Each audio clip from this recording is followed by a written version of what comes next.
Upon further review, the ruling on the field stands. This is the greatest sports podcast, First and Goat.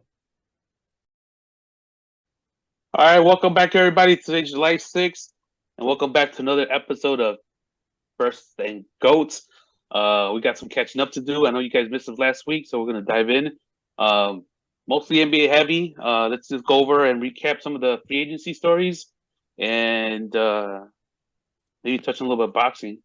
But just to dive right in, I think the biggest news right now is Dame. He went from wanting to stick around Portland to requesting a trade.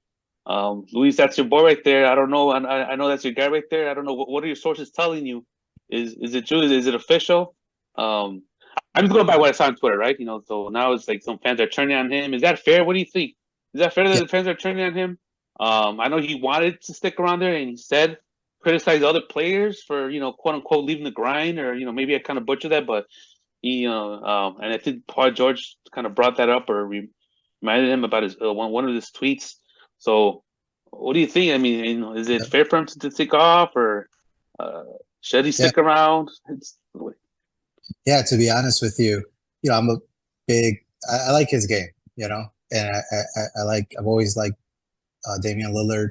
One of the things that I liked about him was that he would talk shit about people kind of just joining super teams, right? Yeah. And he was just kind of out in his island trying to make it happen in Portland. So to be honest with you, now I don't understand. Everybody knew it was like his stubbornness, I thought, almost, like that he felt, I'm not going to ask for a trade. Because I think just within the last year, he signed a pretty ridiculous deal with Portland, So as much as people are shitting on Portland, like, hey, they should just trade him. Like they did reward him for him being loyal. Like his contract, I don't know off the top of my head. I was reading it earlier. He's going on 33 years old, which is, I mean, that's, you're getting up, you're closer to the end than the beginning, right? For a point guard. And I think his deal at age 35 and 36, and maybe I'm wrong, it pays him like 60 million or something like that. It's like a ridiculous at the tail end. And I think they structured that because Portland was like, and maybe I'm looking too much into it, but why would you do that kind of deal? Is it so that, because that's really hard to unload, you know what I mean? Later.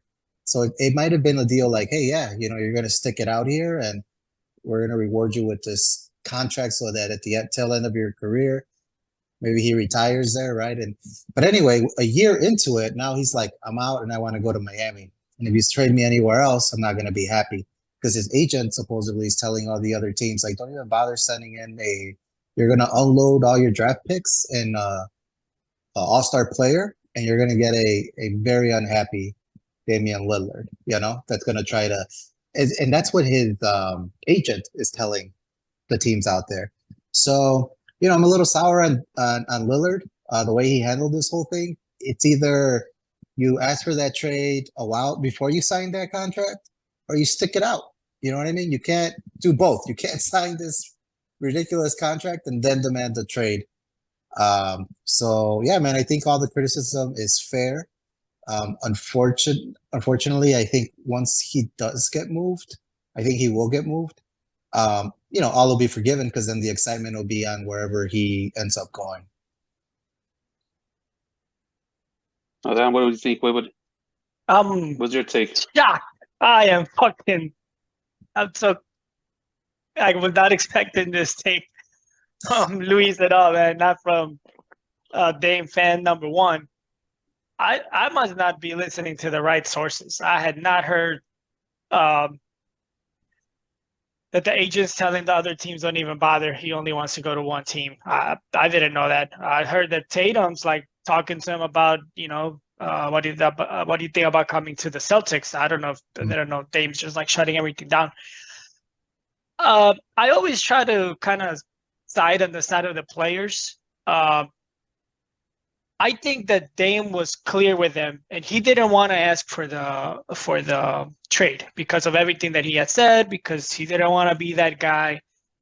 But I think he kind of just made it clear and said like, hey, well, choose a path. Portland, are you gonna build a contender around me? That's what you told me you were gonna do when I signed the extension, and they got him Jeremy Grant, and I said Anthony Simmons and stuff. He's pretty good. So they brought in a team that they thought could compete. And I think that's part of the reason why Dame signed.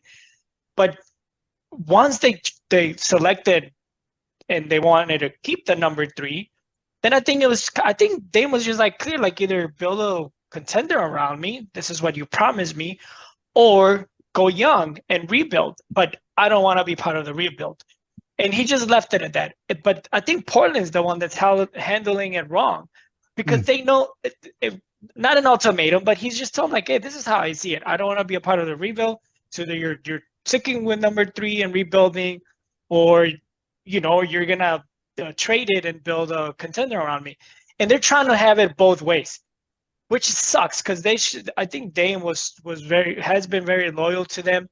I doubted that he went into the office and he's like, fuck this, I want to get traded. Like, I don't think, sometimes you hear like fucking Harden and Irving and shit. It almost seems like they're just like, I'm not playing another game for you guys. You fucking get me out of here. I don't think, I don't think Dame did it that way.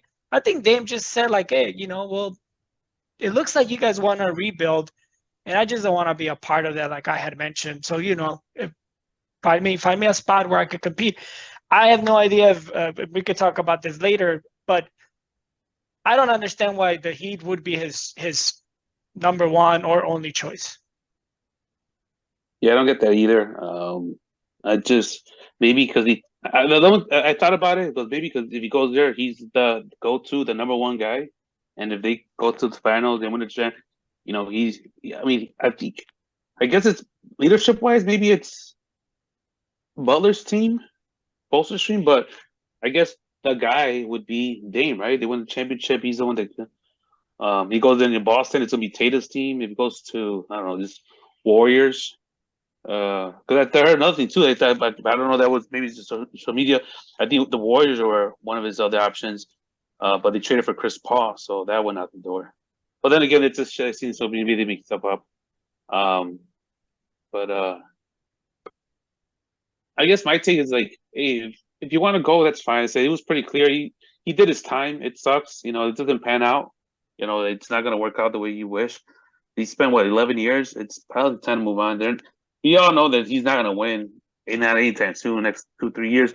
And by then, who knows what kind of Dame you're going to get, So it is what it is. I don't, I guess fans were backlashing, or there was some kind of backslash. Like, guys, fans, they just piss me off, man. They're just so fucking, most fans are just casual trash fans. They just fucking piss me off. Just let it fucking go. Just like, yeah, in a fairy tale world, he sticks around and he gives you 2-3 championships, but that's just not the case, Fucking talk to you, blame me on the ownership, your organization, they build that team around him, and they gotten one good team out of him. Like, I just like they had a couple of good playoff series, right? But never a deep run. Right. So I mean, don't hate the player. It is what it is. They says, but then Miami, whatever. I don't think if you really like that, I don't think he should have come out and say, or I don't know if it's true or not, that's the only team he wants to go to. Like, just keep that hush. Maybe that is the only team you want to, but let those other teams outbid for you. Like fucking let hook Portland up somewhat, or maybe he doesn't want to hook up Portland because maybe they get a good ass deal and then they become true contenders without him, and so maybe he's salty. I don't know what his thought process is, but whatever. It's right. If he wants to request a trade and they grant it to him, it is what it is. But I don't see Miami. Are they champions? Like what kind of pieces do they have to give up? You need depth, So I don't see him. If you go to Miami, maybe a little bit more successful than Portland. I don't see you being a true contender anyway. So yeah, I guess the thing that threw me off was, and I gotta read it over, but his contract. That's a good point, Adan, and what you're saying, Sal. Like like it is time to move on. Like, it just, the confusing part for me was he's 1 year into this extension. I think But you're right. If Portland presented it to him like that, like, hey, we want to sign you and we're gonna contend, maybe that's why he signed it, and they're going a different route. And if they are shopping him around, they are in the rebuild mode. But I don't fault Portland for trying to get the best package. Like, that's great that he wants to go to Miami. It's great that Miami wants to give him like Tyler Hero and maybe just a package that they're like, wait a minute, this is like our all-star, so let's try to get the most, or maybe or to get Miami to give up more. You know what I mean? Even though that's where they're going to end up sending him, but at the end, I'm excited to see him move. I get annoyed when I read how complicated it is with contracts and stuff like that. Like, it won't work here, it won't work there. I was thinking, what do you guys think? And again, it's a destination that I don't understand why it wouldn't work. They do have players they could unload. I guess Portland wouldn't be getting, they would be getting draft picks back and like salary dumps, but like the Clippers would be a place. But I was reading that the Clippers are more interested in getting Harden than Lillard.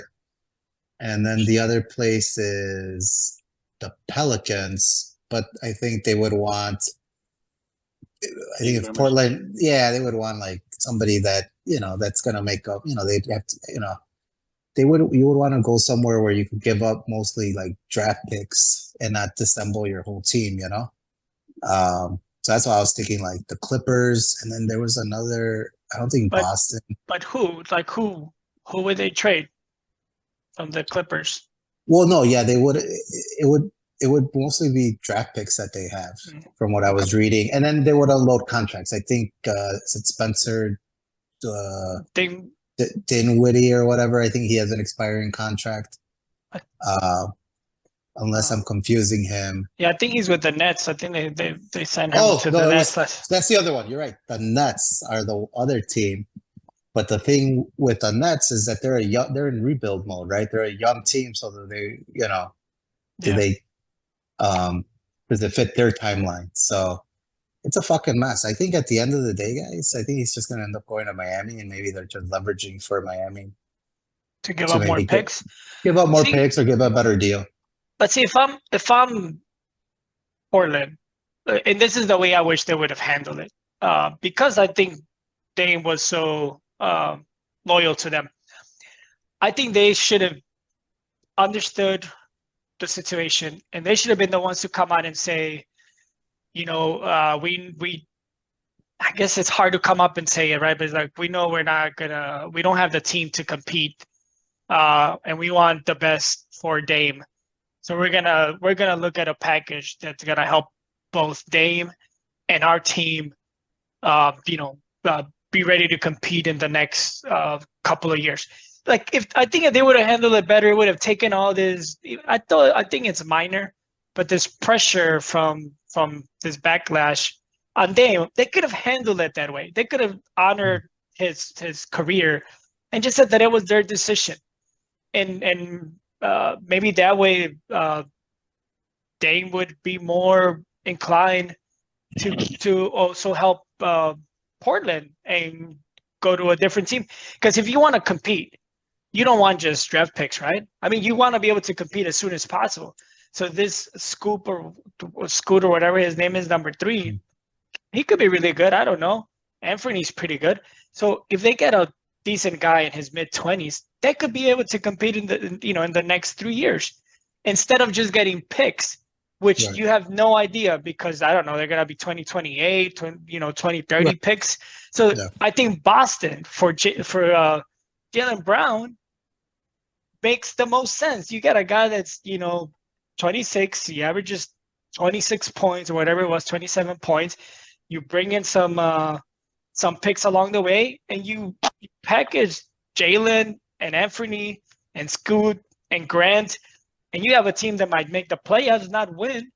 But I mean, how about the Bulls?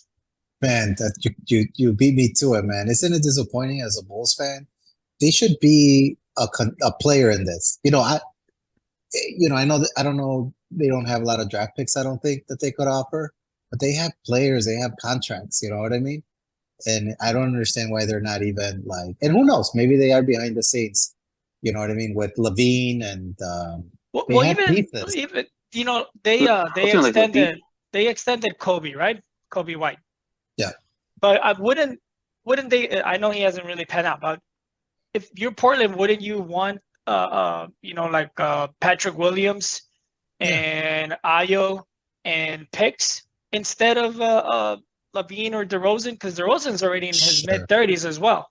So then, if Yeah. you could do that, if you're the Bulls and you could package Williams and Ayo and maybe Kobe, I don't know when he's available to get traded.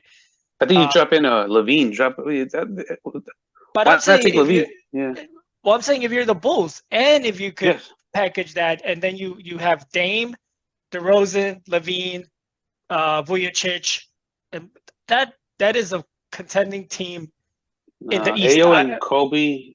They really, I think they have like they're guard heavy. You're gonna give them a bunch of scrubs now with Kobe and Ayo. Well, that's right. Yeah, so Patrick Williams. I don't know what. Yeah, maybe the Bulls don't have enough, but I was thinking the Bulls Levine for Dame. I'm saying.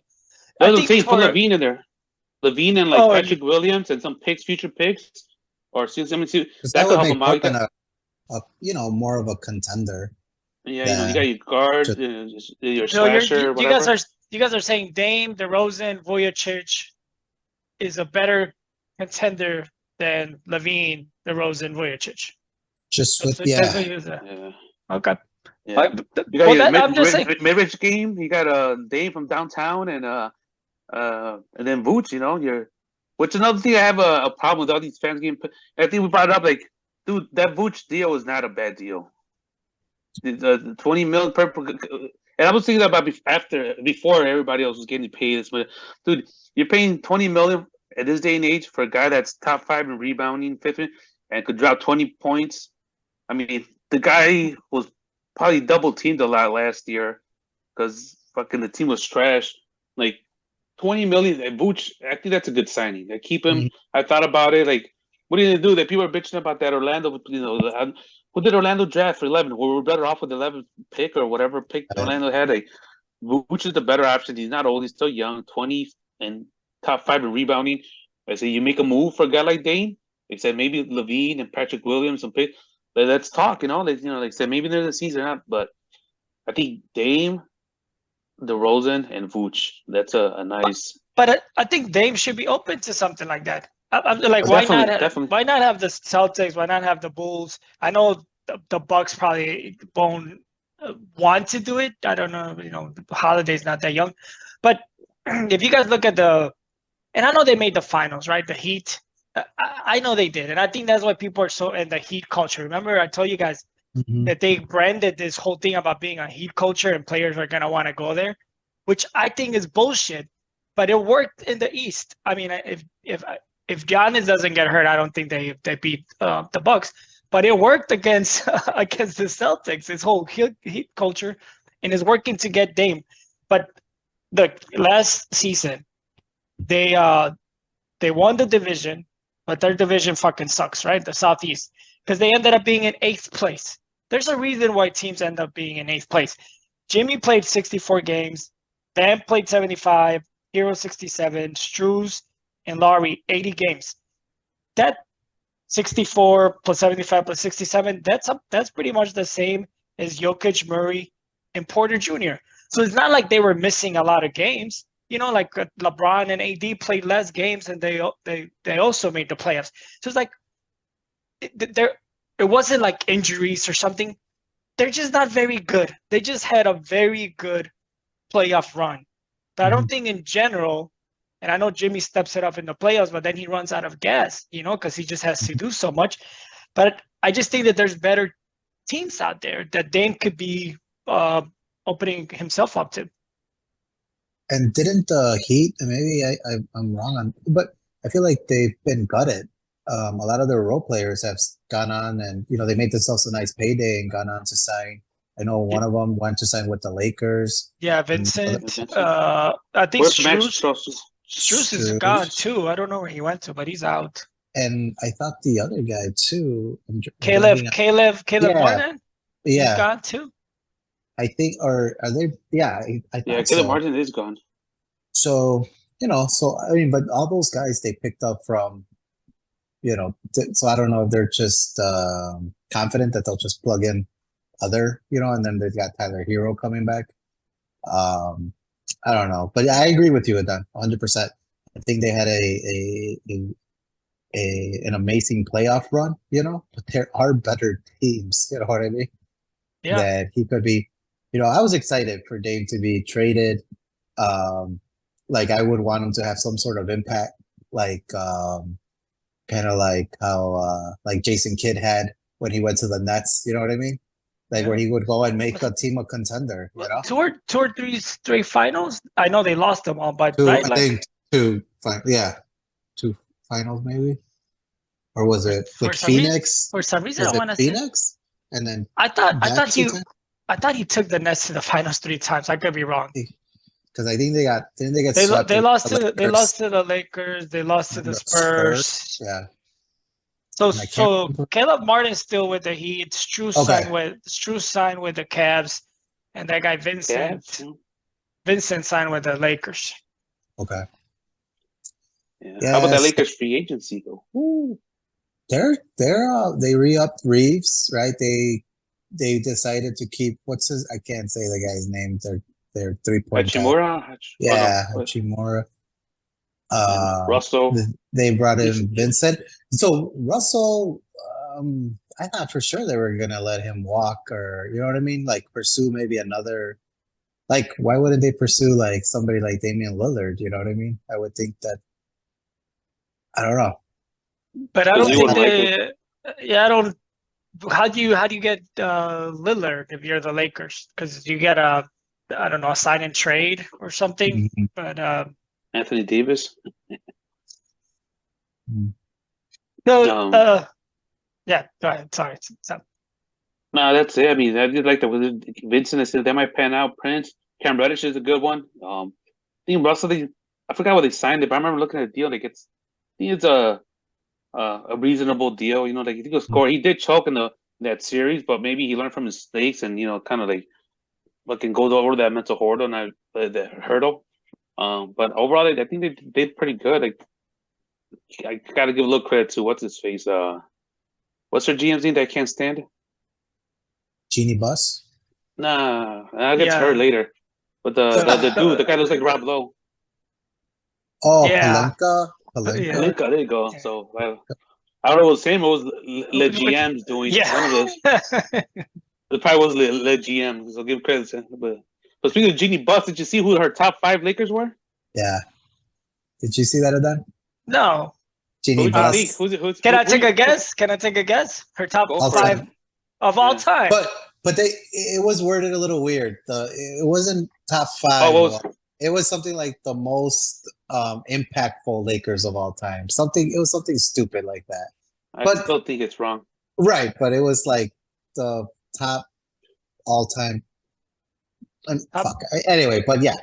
Yeah, just give what her. I mean, obviously, we don't agree with it, so there's something wrong with it. Maybe a player was left out, or someone was ranked a little higher than he should have. But who do you think her top 5 were? If you wanted to guess. Well, now you guys are throwing me off because you both disagree with it. So if it's like her top impactful Lakers of all time. There you go. Yeah. You said it perfectly. Yeah. Okay, so I would have guessed it's Jabbar, Magic, Kobe. Yeah. For some reason, she included LeBron. Yeah. And she didn't include Shaq. Who's the other person? Phil Jackson. Oh, her ex. Right. So Shaq. And the other one too. The worst one. To me, Kobe was ranked number 1. Oh. She's trash. People forget he's a rapist. It's tough.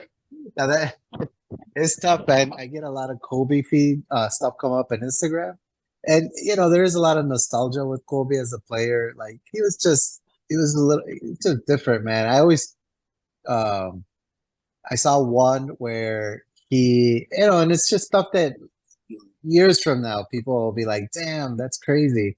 He, I don't know what he did to his rotator cuff. I don't know. You remember that in one of the games he fucked it up. I don't know, on his right arm, his shooting arm.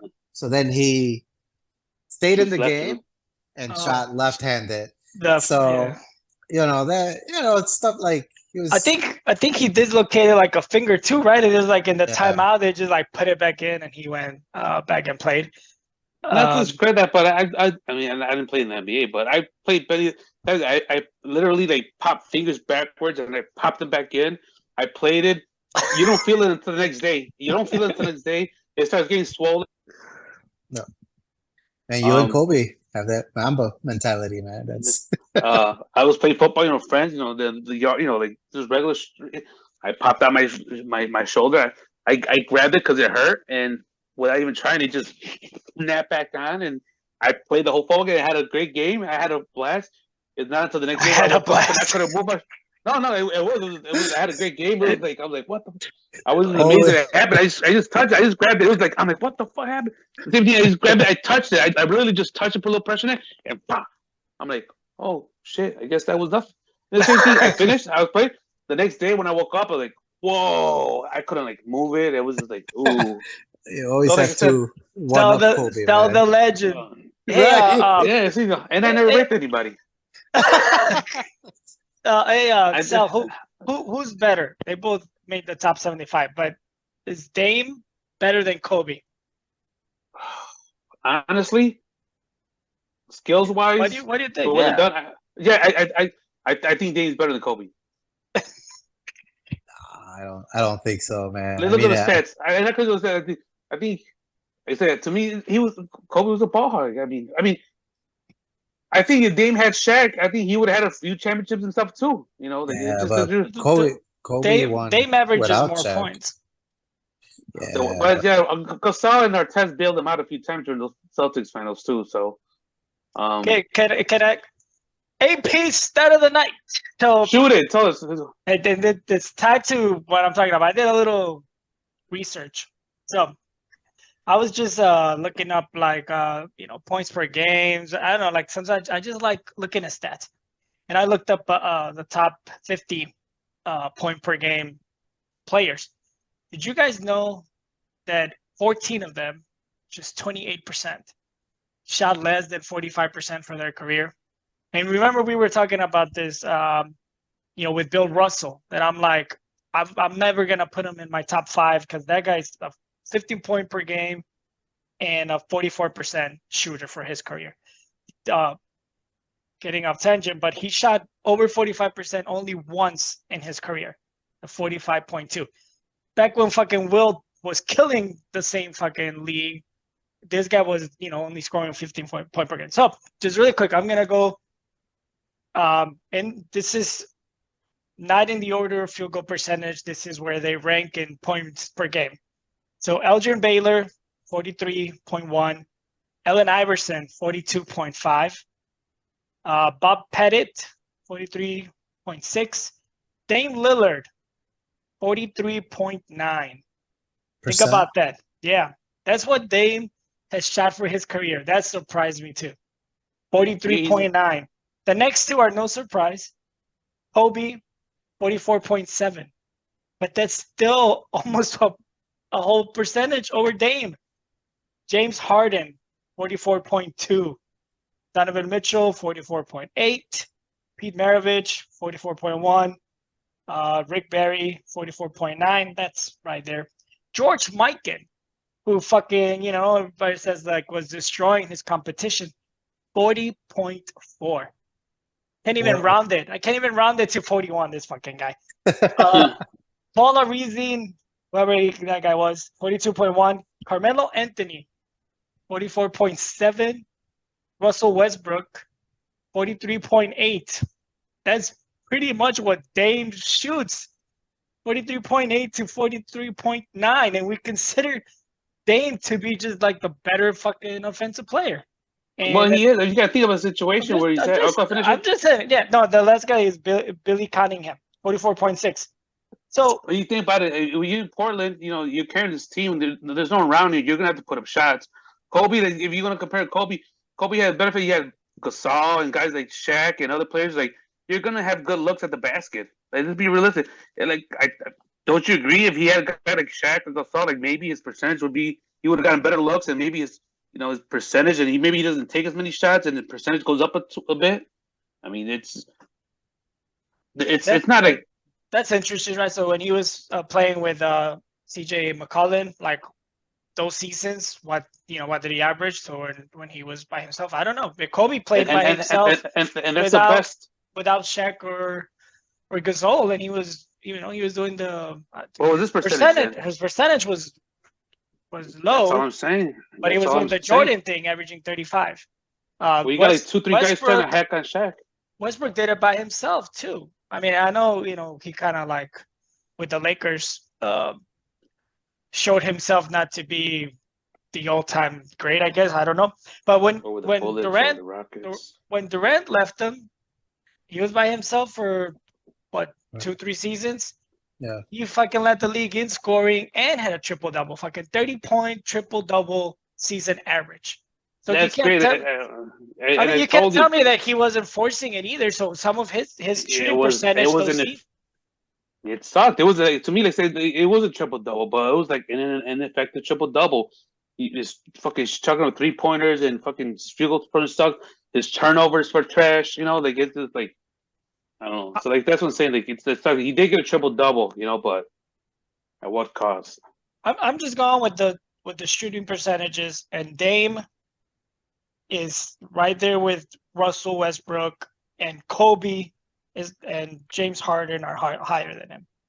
And I like Dame. I like him a lot, but maybe he's not. And I'm indifferent. I like him. Okay, I'm just telling you, like, come on, these like say, like I told you, you torture the numbers long enough, they're gonna tell you what they want. Like fine, it's telling you that he's a better, but he's not. Like I said, it's a different scenario. Like it's different. Like for 11 years. He's had nobody. CJ McCollum's the best player he's had. You know what I'm saying? Come on, if you had a Shaq guy commanding 2-3 guys on low, hack a Shaq and stuff like that, you're gonna get good looks at the basket too. You're gonna cut, you're gonna slap. It's gonna be it's gonna different. It's a different story. So, like I said, yeah, no, I agree. And then I know you guys hate this argument, but he's been playing in the West for the last 11 years. The West has been tougher. You know what I mean? It's loaded. You know what I mean? It's been a while since the East was. It's the champion, right? Has been coming out of the East, right? Between Milwaukee and no, it's been changing. So it's been Lakers, Bucks, Warriors, Nuggets. So it's been coming out of the West.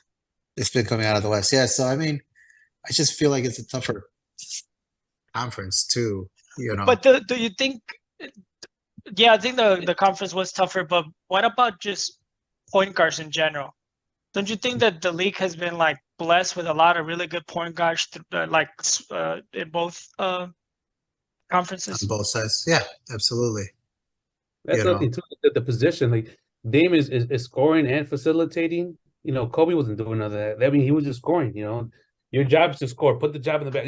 Cut, shoot, whatever. Just put the ball in the basket. And I think Dame has a tougher task in hand. For what he has to do for his role in that team and for that team he's had for the last decade. Like I said, I'm just not buying him being a percentage point higher. It doesn't mean jack to me. If I would take a player right now, it's Dame. I think he's more effective. It's just more talented. He shoots the ball better.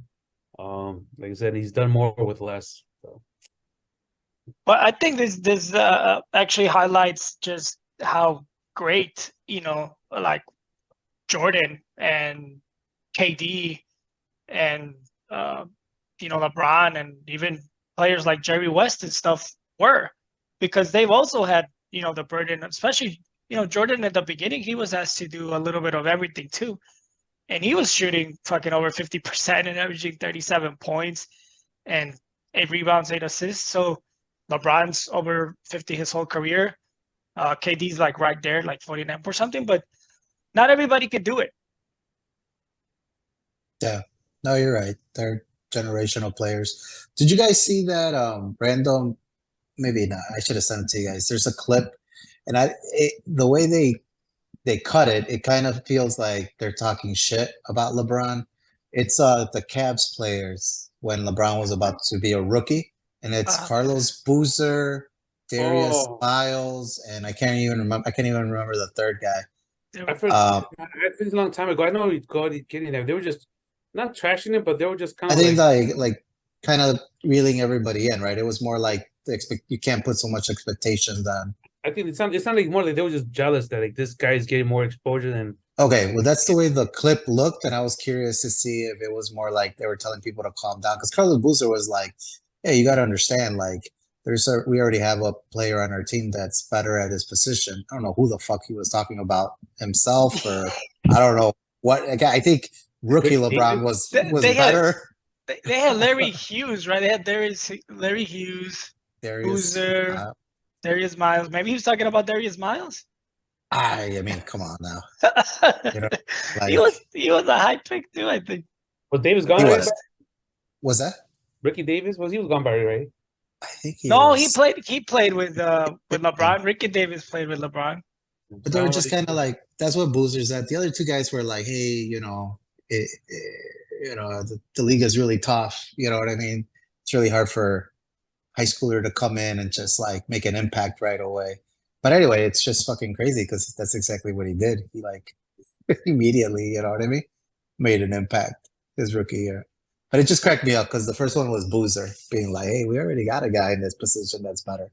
Like, what the fuck are you talking about, man? But never seen that. But maybe, Boozer. And then didn't he give the Cavs like his word that he was going to stay and then just bounce to Utah? Yeah, you're right. He was because you never know. I think the Cavs were like counting on building around LeBron and Boozer, and then all of a sudden they didn't even get anything for him. And remember, they had to go and fucking try to get Drew Gooden and like some other pieces just to fill LeBron with talent. So that guy, I mean, he wasn't great, but he could have ruined some of LeBron's opportunities. I'm just giving you guys one more because I wrote it down when I was looking at Bill Russell. Bob Cousy, they call him like the Houdini or some shit. Yeah. Guess his shooting percentage. I'm gonna go with 38.4 or something like that. Oh shit! Man, I think it would be in the. I have no idea, but it's somewhere in the 40s. Like 45. I don't know. Bob Cousy, 18 point per game scorer, 37.5. Oh shit! He never shot 40%. He got close. He got close twice at 39.7. And this is the fucking idols that fucking they had back in the day. The only reason I guess that is because back then, remember we used to put like the Harvard Classics on ESPN, and that was you saw a bunch of this. I saw as good as they were dribbling, handing, and dishing out. They just didn't have jump shots, and they'll put up layups, and the guys will come in and rebound and go. So there was some scoring, but it took a lot of fucking field goals. That's the only reason I guess we brought that up. Like, it's gonna be fucking low, but I don't know it's gonna be that low. I was maybe closer to 40, but I was either jerk, but he was jerked himself. I had no idea. Let me ask you something, Sal. Just back on Kobe. Like, so I give a lot of shit to LeBron, but I give a lot of credit as a sports fan to guys that have been able to carry a team. Like, they're the guy. They're always gonna have like a impactful role player or maybe even another all-star. But like, LeBron, even though he didn't win in the beginning with Cleveland, like he took a trash team to the finals. They got swept by San Antonio, but I mean, they were up against a juggernaut. You know what I mean? Like that team was trash that he took, right? They were only there because of him. He was Kobe, he was 22. That 20, which is crazy, And Kobe, like, I do give him a lot of credit because he was able to win without Shaq. I know he had Paul Gasol. Like, I think Paul Gasol is he's not a buster. He's not a he's an impact. He's a above average player. When he was playing with Kobe. Solid, right? Like a double guy. But, defense was a little suspect. He was a little soft, right? Like he was, that was his best player when I think they beat Boston, didn't they? They beat the Magic once and then Boston the other time. Oh, that's right. That's when they thought they were going to get the fucking LeBron and Kobe matchup and then fucking Dwight Howard. Yep. Fucking I would have loved that. I wanted Cleveland so bad to go to the finals. Yeah, that would have been epic. Yeah. Just to see Kobe and LeBron at their prime, like go at it in the finals and fucking Orlando. Did they sweep Orlando? It was yeah, I think it was 4 or 5. Yeah. But what do you think, Sal? Like that's why I think with Kobe, like I do feel like he was, obviously he won with Shaq, but then he was able to win it without it, and he was the guy. Yeah, he was chucking up a million shots. Look, this fucking. He was the guy, but they did have Lamar Odom. I just want to throw another. That's true. Ron Artest, Lamar Odom. You had Lamar Odom. And then you forget about the guy. People forget about Andrew Bynum. That guy was playing fucking ball right back then. That guy. No, he never won with Andrew Bynum. No, I looked up the team right now. It's Andrew Bynum was the center. You Gasol. You had Adam Morrison. I'm just kidding. Sasha Adam Morrison. But yeah, you had Derek Fisher was still pretty good. He was fucking. He knew his plays. Like in the offense. But like Bynum was fucking pretty fucking good, man. Like. And Odom and Gasol and Kobe, like, yeah, like I said, like, yeah, I get you stick around, but like, dude, it's like it's a luck of the draw. Like, who drafts you? Like, the guy traded for you, and you become a Laker, and you come into a team that has like you inherit Shaq, and like the Lakers have a history of winning. Like they make moves. People, and it's easy to attract free agents. People like guys like Shaq want to go to LA. Guys like LeBron want to go to LA. People who doesn't, like fucking. So it's easy to build. Like, who wants to go to Cleveland? You know what I'm saying? I guarantee you, if when Jordan was in chain that deal with the Knicks, if they never built a team, like that was he called that a mecca of basketball. Like he loved playing at the Garden, and I think if they never got a Pippen, a Rodman, a Horace Grant, and a Phil Jackson, and they were just. He would like, fuck it. If I'm gonna lose, let me do it at New York. Let me do it in the Mecca. Let me do it there, and then give it my. He was Oakley was there. He was buddy with Ewing. Like as much as people said they hated each other, they were friends. Like so that's what I'm saying. Like I just can't. I think he's a little bit over. Sucks to say, but I think it is. It's just Jordan could have probably won in New York with Ewing and Oakley and then fucking those shooters Starks and whatever. Yeah, he probably could have won there too. I mean, let's be honest. You could have won anywhere, man. So plug him into any fucking team that was he would have just. Any I think he would have. Yeah. But, I don't know about that. Back then the Warriors were really, really bad. I had a cool Chris Mullin and Sprewell and Tim Hardaway and fucking. That's what people say. I see it on media and people comment arguing. Oh, he never left. I'm like, yeah, well, no shit. Who leaves the fucking Lakers? Like, like. He did ask for a trade. He did. He was going to go to Chicago. So do you knock him a little bit? Fucking Chicago. Do you knock him a little bit, Luis? Do you knock Kobe a little bit for asking for the trade? So it has to happen for you to like. So if Dame doesn't get traded, you'll be cool with Dame again. I don't want to get Salah worked up again, but he was coming to Chicago, so I wouldn't have cared, like, because I wanted him to play with you. But if he would have gone somewhere else, I would have been like, bitch ass Kobe can't win alone. You know what I mean? Like, of course he has to go somewhere else. But he was supposed to come to Chicago, but they didn't want to part with Luol Deng. And back then, I was such a homer. I was such a homer. Kobe didn't want them to trade Luol Deng. Yeah, it was Kobe. Bulls and they didn't want. Hey, don't trade Luol Deng. Oh, I thought that it was the management that didn't want to part with Luol Deng. Kobe said he wouldn't go if they traded Luol Deng because he wanted to win and he needed to keep the best players there. Yeah. And I'll be honest with you. Back then, I was such a Bulls fan that I'm like, that we can't tear up our team just to have Kobe and then a bunch of bench players. You know what I mean? Like we got Dang and. Okay, who was it? Like Eric Gordon? Heinrich Gordon. I forgot. Yeah, but it was like Curry and Tyson, right? And we were like, we have a chance. We're young. We just gotta. Yeah, I remember that too. I didn't want them to get rid of Dang for Kobe either. Yeah, I mean, I don't know. If he came with the Bulls, it is what it is. But I think even then, I remember reading that it was just kind of like a tactical, like a ploy to just put the pressure on Lakers to giving them some max money or I don't know what he wanted, but I think that was more like he just used the Bulls to like kind of like Fucking like how Carmelo Anthony used them before yeah. signing to New York, Yeah, it's kind of leverage, but cashing Kobe had out. no intention to leave Laker. He wanted to be a Laker for life. But I'm not. We're Well, getting off tangent, but do you remember? Oh, go ahead. I was just gonna ask Phil real quick. So where would you put Kobe? Top 15, top 20? I don't know. I have to revisit that list, but I just do. He's not. I guess what irks me is these little.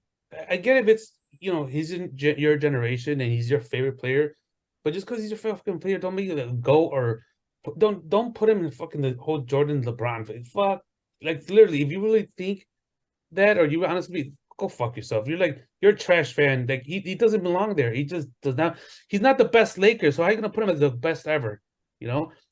Kareem and Magic are fucking far better than him. Shaq was more dominant. It's just cut it. If you want to make him like I think West, you got fucking guys like Elgin Baylor. But if you want to plug him top 5, fuck it, go ahead. But he's no better than top 5. That's why that's kind top 5 Laker, you mean? Yeah, top 5 Laker. Yeah, maybe if you want to, like, it makes you fucking feel good, go for it. I don't give a shit. That's your fucking garbage list you want to fucking put together. But it's just like it's not personal. Like I joke, Joe, and take shots at him, but it's more like when I take a shot at Kobe, it's more as fucking fans that just fucking irk the shit out of me. Like they give him so much fucking credit that he's so. Oh, he's cut from the same cloth as Jordan. He's fucking him and him. It's like shut the like I get it. That's your favorite player. I had fucking favorite players too, my generation, but I'm not gonna say they were fucking just better and they're invincible. No one's ever gonna touch them and shit. I had guys, like fucking, I don't know, like just say David Robinson was one of my favorite centers. I watched him play. I'm not gonna tell you he's better than Shaq and Hakeem and Kareem or shit like that. You know what I'm saying? Like, and he's one of it. Tim Duncan. Oh, I'll fight that one. Tim Duncan's should be like a top 5. That's but then again, like whatever. It's just again on top of I said, not let that guy rest and whatever. He did his things good and bad, but it's more the fans. When I talk shit, it's more I just want to take a shot at this fucking stupid fucking thing. Two quick things. Like Bynum, look at just look at a quick way, people. Look at Bynum's number. At that time, he was averaging 15 points, 8 rebounds, 1.4, and then 1.8 blocks a game. Who's this? Andrew Bynum. Oh, okay. 57%, 57.4. Fucking solid player. How many games did he play? Mm-hmm. He didn't play a ton of games. I'll give him that. He was hurt 65, 1 game, 82, 50. I said but you remember when he was getting before he went fucking bonkers, whatever happened. That guy was he showed promise. That guy was he was dominating. I remember him. Remember, did you ever see the clips when him and Shaq would just go at it? Mm-hmm. Did you see those? No, yeah. I never saw those. There was a famous clip where I think Shaq, I give him Miami, comes back and he's kind of just begging down low and turns around, and just kind of dunks on him and disrespect, and then fucking Bynum just kind of all right, gets mad. He fucking goes back, he calls for the ball. The same thing, he's banging down to it, and he fucking dunks over Shaq too, and whatever. So yeah, they were just going back and forth, and that was a pretty. I just think the knock on Bynum is that he probably his ceiling was a lot higher, his potential was a lot higher. He ended up being a nice player, but I think for his size, you know what I mean, and the hype that he had around when he was young. He was underwhelming, but that doesn't mean he didn't turn into a decent player. I think you're right though, Sal. I think with Kobe, how do you call it? I think a lot of it is nostalgia, right? With people, with Kobe, I think he was just kind of like a cool player and competitive. The kind of he mirrored his game after Jordan, like his moves and everything, his competitive nature and how serious he was. His celebration. His celebrations. There's a lot of nostalgia. And then I think, unfortunately, too, like how he passed away, I think then forget it. After that, he just blew up. You can't even say anything bad about him without people judging you, you know what I mean? But just in terms of basketball, I really liked his game. I liked how serious he took defense, he wasn't an efficient shooter by any means. There was not a shot that he would not try to no double team that he wouldn't shoot at, Yeah, but I like that he was competitive. His defense, you know what I mean. Like, I mean, honest, He he did grow on me too. Like, I like to watch him too. And like, oh shit, whatever, it's good, but I mean, I only saw him one. I only saw him once towards the end of his career play when he was at the United Center. And I know it sounds I think I only seen him once, and I think I've only seen LeBron play once when he was with Cleveland. And I know it sounds stupid, but as a basketball fan sitting all the way up in the rafters at the United Center, those guys just move different, man. It's crazy. Like, just when you see them, they just, I don't even know how to explain it. They just move different. Every little thing, the way they move is just, so Kobe to me, like, I only got to see him once. He just, he stood out. You know what I mean? And LeBron, the same thing. There's certain players when you watch them live, they just, I don't even know how to describe it. They just stand out. Every little thing they do, the way it's stupid, but I don't know. They are special players, but yeah, I think I give more credit to Kobe. Not credit, but like I do think he is definitely top 20 player, but I don't think he's like top 10, maybe. We would have to redo the list. Maybe I'm being hypocritical. Maybe I put him in the top 10 when we first did the first couple of shows, but I don't think I did. But the last thing, Tim Duncan, man, you mentioned him, man. And maybe I don't want to put you on the spot at that, or maybe you can let us know later. I can't think of the last guy, rookie year, all NBA first team, which is fucking crazy. As a rookie to make it in. I don't know if that was Tim Duncan, but I don't know after him who else has done it. I don't know if LeBron did it. LeBron didn't do it. I don't, and because a lot of time, so I don't know who else has done it since him, but I remember that was a big. Like Tim Duncan. I said, I'm not taking anything away from him. They said a lot of people put too much into this. Like I said, I said first all NBA. Like I said, we're talking about that in the thread earlier. Like, he might have gotten it if he went somewhere else, but at the same time, like, he had the benefit of playing alongside David Robinson and a coach like Popovich. So does he get first NBA if he's goes to fucking Grizzlies or the Cavs or what I'm saying, a garbage team like that? Like the Spurs were not a fucking, people like, oh, there was a number, he was not. No, they were fucking bad because David Robinson broke his leg or fucking whatever, and they fucking went down. But like, Tim Duncan went to a good team. He went to a fucking really good team. So like, yeah, better. Cool. Yeah, he went to a bad team. Look at him. He got a first round game. That's cool. Looks dope on his resume, but it's all circumstantial. I bet other players did it before Tim, but I can't think of anybody that would have done it after Tim. Yeah, I still think I know what you're saying, Sal, but man, it's still like you're in the NBA. You're the top players, more established players. You know what I mean? I just think if you went to like a true number one lottery team, like bottom of the that's a good point. Yeah, I'm sure he still would have put up numbers though. Yeah, he might have put up better numbers, but maybe his team wouldn't have won as much, right? Because David Robinson came back. So yeah, that's interesting. He probably would have made one of the teams, maybe not first, because their team wouldn't have been the number one seed. But yeah, dude, if you go to a worse team, your percentage could be less, but you have better numbers because there's less competition. Like, I know what you mean, Sal. Like, it's easy to get open shots, and that helps with your percentage. But if you're in a sucker team, you get more shots. So even that your percentage is gonna be worse, you score more, you rebound more, you assist more because you're the one that's doing more. By the way, Luis, you had Kobe at number 9. Fucking shit. And where? On my top 10. I just top 10. Yeah, I'm like, Kobe I gotta be honest. I still say top that 20. shit. I have him. I had him at 9. I have him. You didn't have him. Nah, you didn't have him. You put Isaiah Thomas in there. Oh, he is a better for what he did. Both fans could hate Isaiah Thomas. I had to revisit my list. Pound for pound, Isaiah Thomas is a better fucking player than fucking Kobe. Like I said, just to not go back, I said besides buying him, said you got Gasol, you had fucking Odom, and Kobe played like trash last game. Is when they clinched the game 7. I think it was game 7.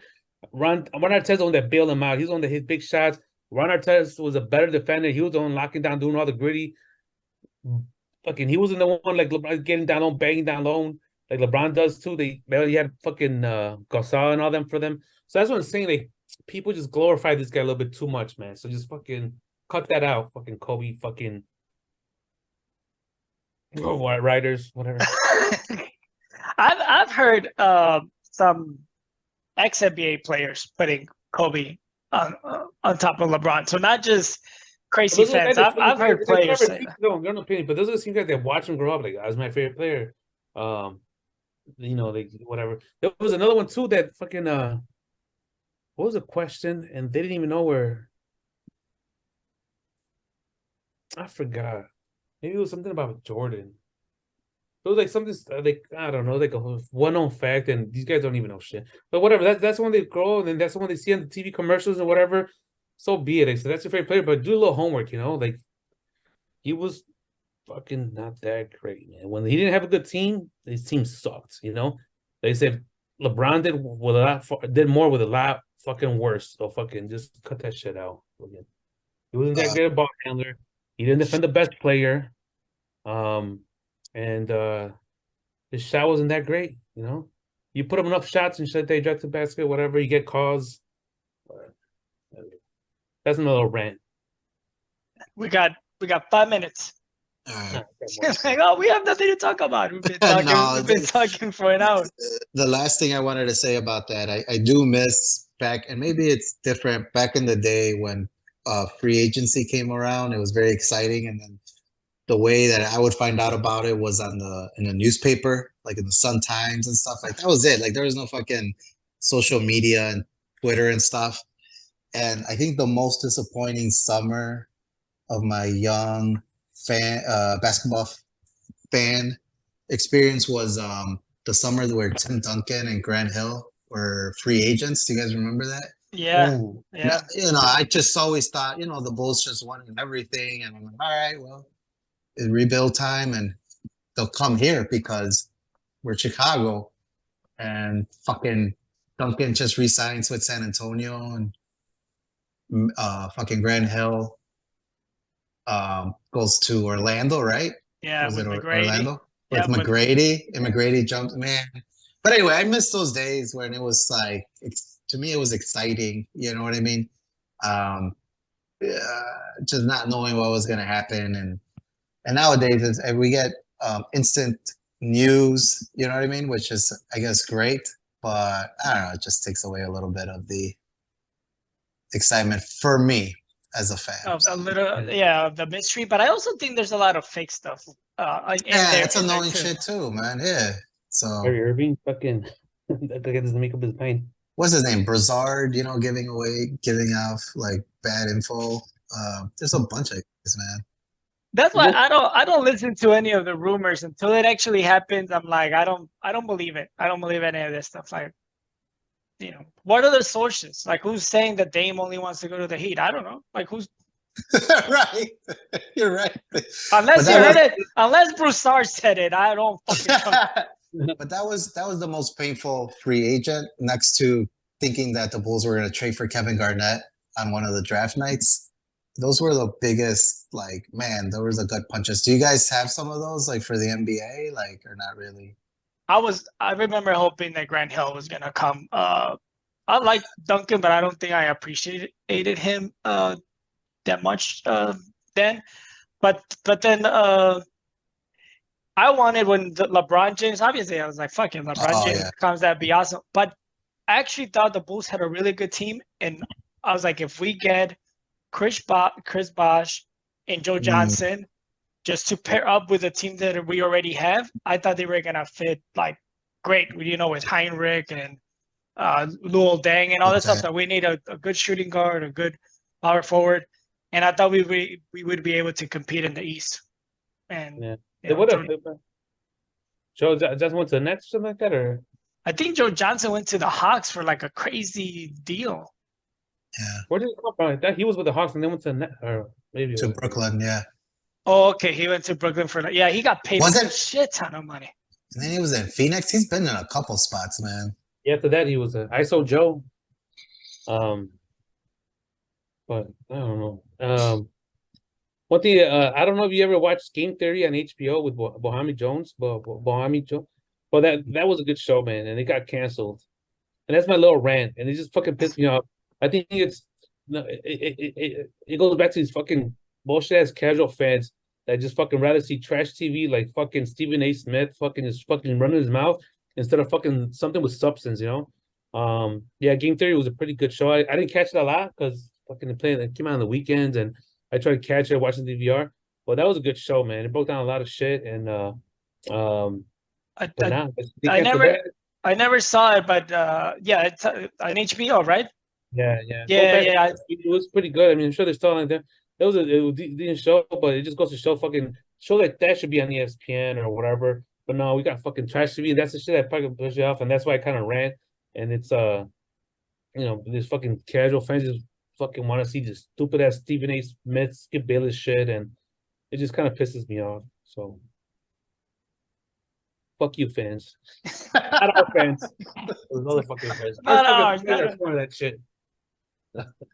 People want to see people get into an argument anywhere like sports, politics. That's what they want. That's true. Like they want to see a fucking they want to see a car wreck and shit, you know. And just like that, we see a car wreck and instead of helping or dialing 111, they fucking do the phones and they want to stare and watch and be fucking nosy, and fucking people are fucking trash. But not our people. No, of course. I'm gonna be honest with you guys. I try. I'm just not a fan of JJ Redick, man. And maybe I don't watch this show. I think he's a smart guy. He's a real smart guy. I think I personally, you know how sometimes you just don't like somebody and you don't know why. I don't like his delivery. He comes off very snobby, very know-it-all. Like I want to punch him, so I don't fucking like him.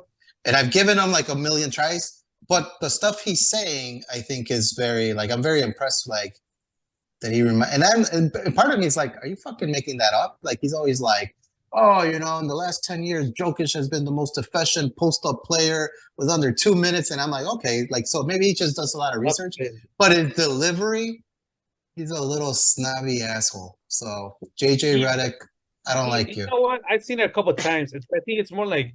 I think he realized himself like what kind of people they surround him with, and like I'm like, fuck, these guys are fucking idiots. And you know what? Sure, okay, I get that. Yeah, idiots. a lot of times it's him going off on Stephen A. Smith. So I would like it, but I don't know, man. It's just like he's snarky. That's what he is. It's a fucking snarky analyst. Maybe JJ versus Skip Bayless, right? That'd be a decent one. Like that. Yeah, maybe, yeah. But JJ, they wouldn't pair two white guys. That's really before we head out of here, I just there's one little wager I've been eyeballing. It's nothing too sexy, but I was thinking about the rookie of the year, you know.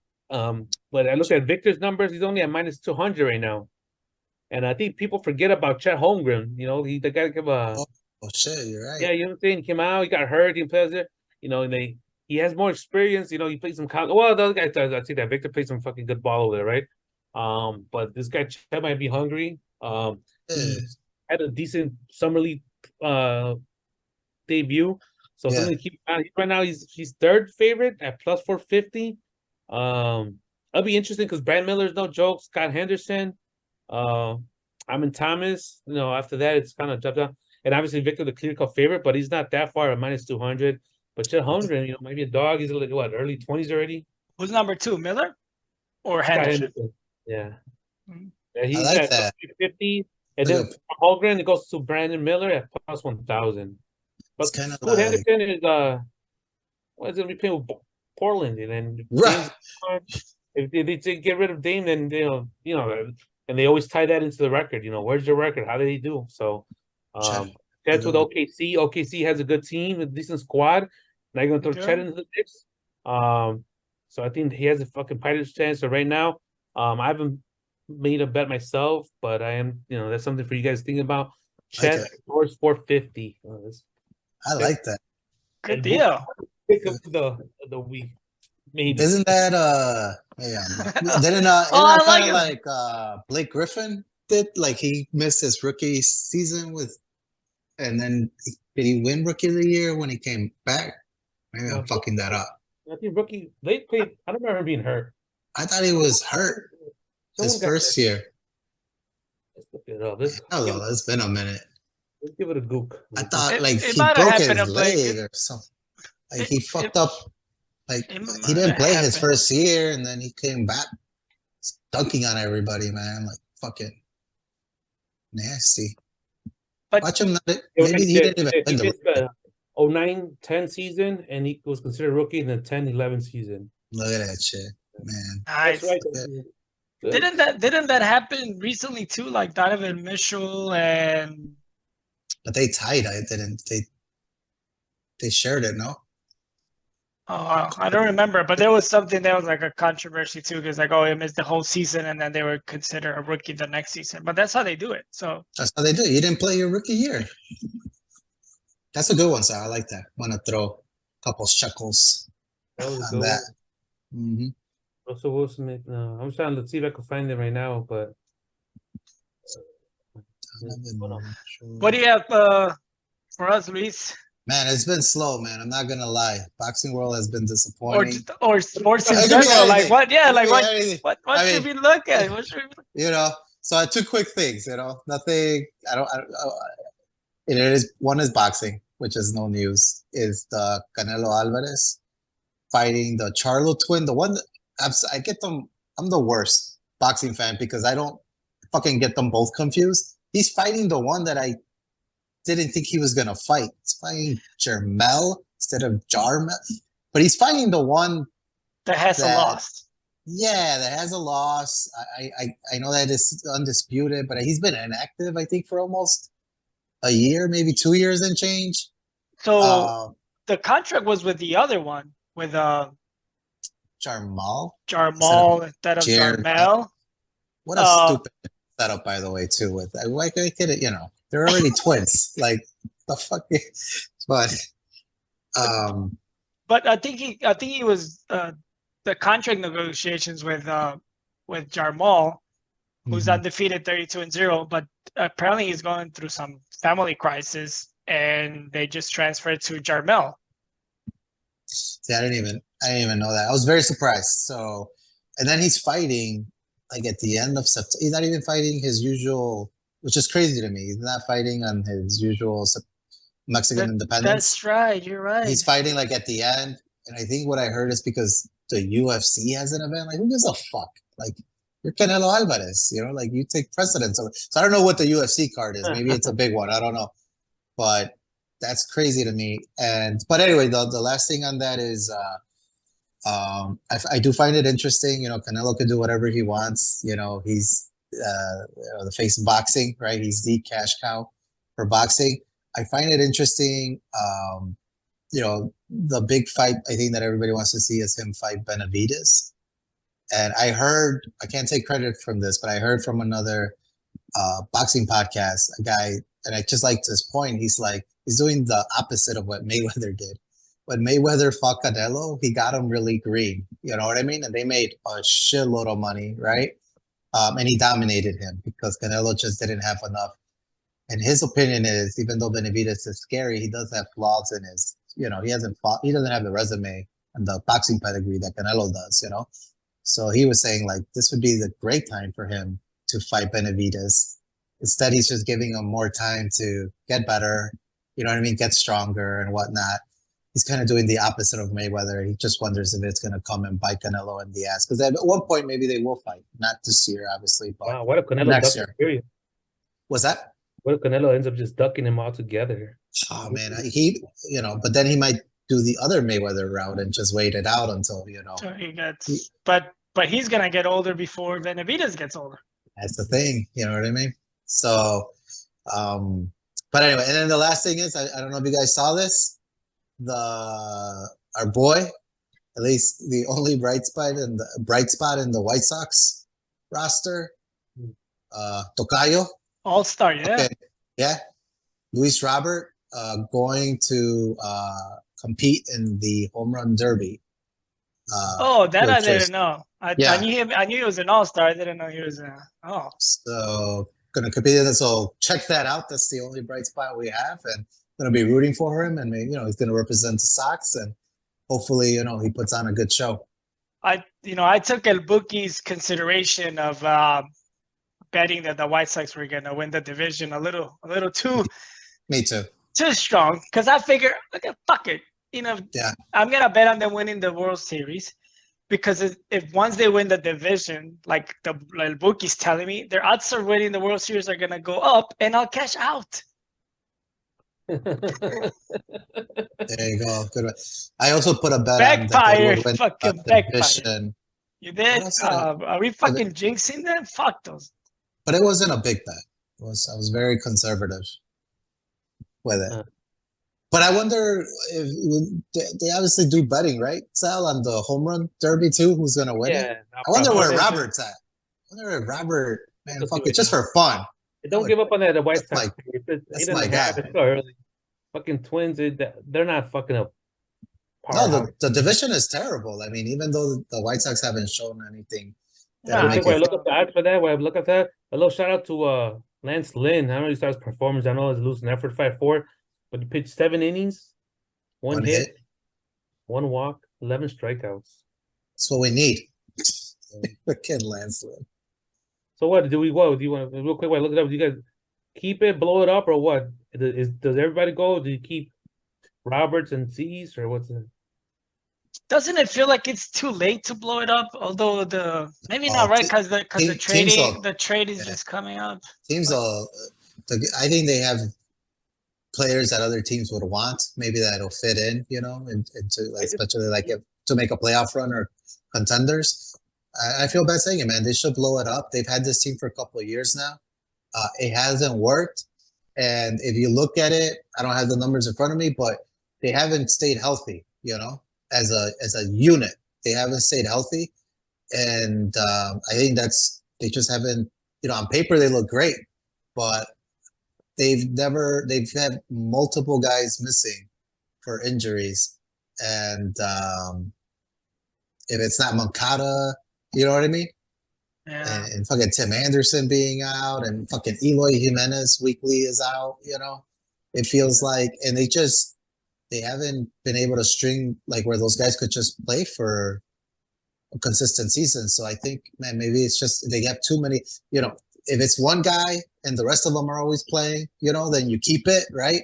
Hope that guy gets healthy and could come back and help them. But when it's all the fucking team, they're just taking turns on being out considerable amount of time. And I think you just try to cash out and rebuild. I mean, that's where I'm at as a White Sox fan. Yeah, I think just listen to offers. Maybe some team overbid. So the AL East is still kind of tight, and you don't want to put up a solid season and not miss the playoffs with. So you got Orioles, Yankees, Blue Jays, Rays. Then you got AL West. You got Rangers, Astros at 49 wins, Angels at 45 wins. So who knows? Maybe they want to make a move. So just listen for offers. They said I kind of wanted to keep Roberts and Cease, but yeah, I like Roberts. Is up, their contract is up. They're gonna get paid. I don't know who knows where we're gonna be. Like I said, they make you an offer you can't refuse. But I looked up the odds, and he is third favorite. He's at plus 500. He's Who's third? the first? First is Pete Alonso at plus 300, and then Vladdy Guerrero Jr. at plus 350. And that's when you see Luis Robert at 500, followed by Julio Rodriguez at 550. And then he just kind of drops off. That's kind of surprising, actually. Yeah, I didn't think he would be that high. I don't know why, because the White Sox don't get as much. Well, the guys recognition, yeah. Mookie Betts, and that guy's not a power hitter, is he? Nah, but he's gonna do the home run. Yeah, and then Randy, the guy from Tampa, the black Mexican. Oh yeah, I like that guy. Arrozalena. Yeah. Plus 1,000. Mookie Betts is number 5 in home runs right now. The fuck? Really? Wow. Yeah. It's Ohtani, Matt Olson, Pete Alonso, Luis Robert, Mookie Betts. He has more than Aaron Judge has. That's fucking crazy. Well, that guy, he's been hurt now for a while. Who knows if he's gonna come back? Cool. Aaron Judge. Judge. Oh yeah, fucking. Yeah, fucking. What if the White Sox clean house so they could try to make a move, Sal, for your guy, the GOAT of baseball, Otani? And I'm telling you that guy's gonna get like 75 million, bro. Like keep telling me, he goes, he's the 2-for-1 player. No, bro, that's not. You're paying him 2 for 2. You know what I'm saying? It's one thing if you're paying fucking 30 million, one player, you get a pitcher and then a position and a hitter. I'm telling you that's fine. But the minute he loses, tweaks his ankle or his shoulder, or whatever, you're down a starting pitcher and a position player and a power. So, but if you're not paying him for one player, you're paying him for 2 players. And that guy is, and we went. I think he said 600 million. I think it'll be like around 7, maybe 750. Watch, somebody's gonna reach, man. That's how fucking stupid these. So 750 for 9 years. You're saying 750 for 10 years. Something like that, 10-year deal, or who knows what the fuck he's gonna get. But he might get I think he's gonna average out closer to 70 million a year. So let's say he does that. I don't know. I was thinking maybe 60, but let's say he does that, right? Let's say it averages out to 70 million a year for 10 years. 5 years from now, they're gonna be paying 70 million a year per player. So in 5 years from now, if he stays healthy and he plays the 10 years, he's gonna be a fucking deal for the second half of the contract. Like we were just talking about Dame Lillard. In 3 years, he's gonna be making 60 million, and that's just one guy. But those guys are not gonna get 70 million because they're not doing what Otani's doing. He's not that kind of caliber. I just think the market is gonna go up. For the average superstar. Your Aaron Judges and all that stuff like that. Your Mike Trouts or whatever. But this guy's special. That guy's he's an outlier. No one's gonna. No one anytime soon is gonna command 70 million. Well, the only reason he'll join the White Sox is if they fucking completely overpay for it. Yeah, we don't have a winner, so if he says he wants to win. Yeah, he's gonna. Yeah, I think he's gonna go to the Dodgers, man. Fucking Dodgers are re-up with the Angels. Can't the Angels offer him? I don't know how baseball works. I don't know baseball like the home team could offer the most, like the NBA. I don't know. Supposedly, I forgot where I saw that. Supposedly, they made a pitch for him, right? They wanted to make a pitch for him. So he came to California and met with the Angels, and then he was supposed to meet with the Dodgers. So during the time, I guess Kershaw was out with his family, and they kind of convinced him, like, we're going to fly you out here, fly you in here, so you could meet this guy, pitch and sell to him. And he agreed to it. They went to get Kershaw. They flew him back in there. Apparently, he just blew the Dodgers off completely. Kershaw hates that guy. Oh. So I don't know if he blew them off completely then, why would he want to sign now, I think he met with the Angels. If the Angels offer him the money, I think he stays there, Like, why not? But I don't know where else he might go, like Yankees, Cubs, Mets. But I think he might stay there, but let's see what he signs for. But I said, no, he probably wants to stay with the Angels, but if they offer him 50 and someone else offers him, like, say, around 60 million plus, yeah, you know what? Fuck it. I gotta go. They can't stay healthy. Trout's on the injured list. Rendon got hurt. Otani, I don't know if he'll be able to pitch his next one. I think he broke like a nail or something. They were showing a game and I was watching it, and like, the players kept on getting hurt. Who was from the Angels? So that game I watched, Otani he got pulled out from pitching. It's a risk factor. Like, I'm not trying to be a dick. Like, right now, pound for pound, what he's doing, that's some GOAT stuff, But like, how sustainable is it? Like, just say, you're gonna be shoulder, you're gonna be out there batting, you're gonna be playing, like, all he's gonna do is one bad dive or slide for misplay the ball, and then whatever, and then like I say, you're down 2 players. You're down 2 position player. You're down your cleanup hitter. He played third, right? Third or fourth? I think he played DH. I don't think he plays the field. That is DH. Oh, okay, but what I'm saying, like, in the batting order. I think isn't he cleanup? Oh, that Trout probably cleanup. No, is it fourth? Well, whatever. If they're both in there. So you impact the fucking hitter and whatever. That's a lot. And I said kudos for him. I'm saying they don't get it. I'm saying somebody gives it to you, go for it, man. Hey, kudos, fucking take it, grab the bag, whatever. But I don't know, man. And now people say, hey, you the fucking Celtic is a look. Dude, I'm a fan, bro. I don't get a cut of I don't get a cut of that money. You know, like I want to make fucking championship moves, and this state right now, the White Sox, it's not a championship move. You get him, no one's gonna fucking want to sign up and fucking play for the White Sox because that guy's here. If anything, I think players resent that guy. That guy's getting so much money. Who does he think did? I think people just fucking resent players like that. When they get paid a ton of money, they start talking shit about players and shit, and it's happening. Yeah, you're right. Yeah. But man, you look at San Diego. I mean, San Diego, like they give Machado a shitload of money, and they doubled down and brought over what's his face, Soto. Soto. Now they've, the guy's trying to make it back. Their the guy that the White Sox had traded to him a long time ago. Tatis. So let's say like if the White Sox were to sign him, man, like I don't think it's not gonna happen. But if like that's the only way. Like if they're gonna double down, you know what I mean? Like they're big, but they just don't have the. But that would bring in fans. Like right now, they like man, that would. Oh yeah, that would just be a generation. It's a generation. Like it would just shift the organization. Any organization that gets them, I think, will shift them. So yeah, it's a lot of risk, man, but there's a lot of reward too. So I wouldn't mind if the Sox, like the Sox aren't going anywhere, man. 60 million or under. Don't go in penny. Don't go $1 over 60 million a year. Don't go. That's you twisted my arm. That's all I wanted. That's all. But you're right, man. I'll never forget it. I can't tell you.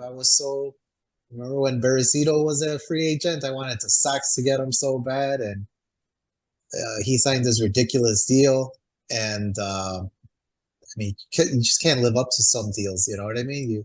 For a pitcher, that might happen a lot more in baseball than another sport, right? Now that I think about it. Yeah, man. They just give them stupid money, and it's impossible for a player to live up to the money that they're getting. You know what I mean? What's the shortstop for? Damn it, a guy that signed a big ass deal. I can't remember his name. He's a shortstop. Maybe he's a second baseman. Come on, Alex Rodriguez. Come on, man. No. Well, yeah. But anyway, yeah, man. I wouldn't be out. I wouldn't be mad if the Sox signed the guy. I'm not gonna be either. I'm gonna be like, why the fuck? I don't think why, but like I'm not. I'm gonna go there. I'm gonna buy tickets. I'm gonna go watch this guy play. Right. You know? But you're right. He wants to win. The Sox ain't it, man. The White Sox ain't. Vaughn. I mean, if they could keep everybody, right? Fucking Vaughn, Robert, Eloy. Oh shit. Tani. Yeah, Moncada. Get rid of Moncada. And Cease, Lynn, Giolito, and Otani. Oh shit. Maybe they'll bring some life into them. Like these guys will get inspired, All right, man. Good shit. Oh, okay, let's sign a petition. Fucking. But yeah, that's it, man. What else you guys got? Fucking. That's it, man. It's I mean, we thought, it's pretty slow overall, but I mean, I think we were able to cover a lot of, especially it's heavy NBA right now with the trades, but that's it, man. I'm excited. Football, some NASCAR. We'll talk about all that shit. Right. Or we'll just stick to basketball. Yeah, we gotta touch base on football soon too. So. Oh yeah, training camp's starting soon, right? Mm-hmm. About 60 days left, like a couple months before. Ooh. Another teaser. Have your division winners. Right. Cool. Okay, 1.0. This is 1.0 version. We'll revise it as we go. Right. Oh, and then we start the weekly picks once the season starts. Yeah, that's what I'm looking forward to. Oh, I'm ready this year. And your fantasy updates, baby. I'll give you all it. Oh, that's right. That's when El Bookie really makes money. Mm-hmm. All right, guys. If you guys have nothing to do, let's wrap it up. Thanks for everybody tuning in, and we'll see you guys next week. Rolling on field stands. It was another good episode. Thanks, bye, guys. We'll see you guys next week. See ya.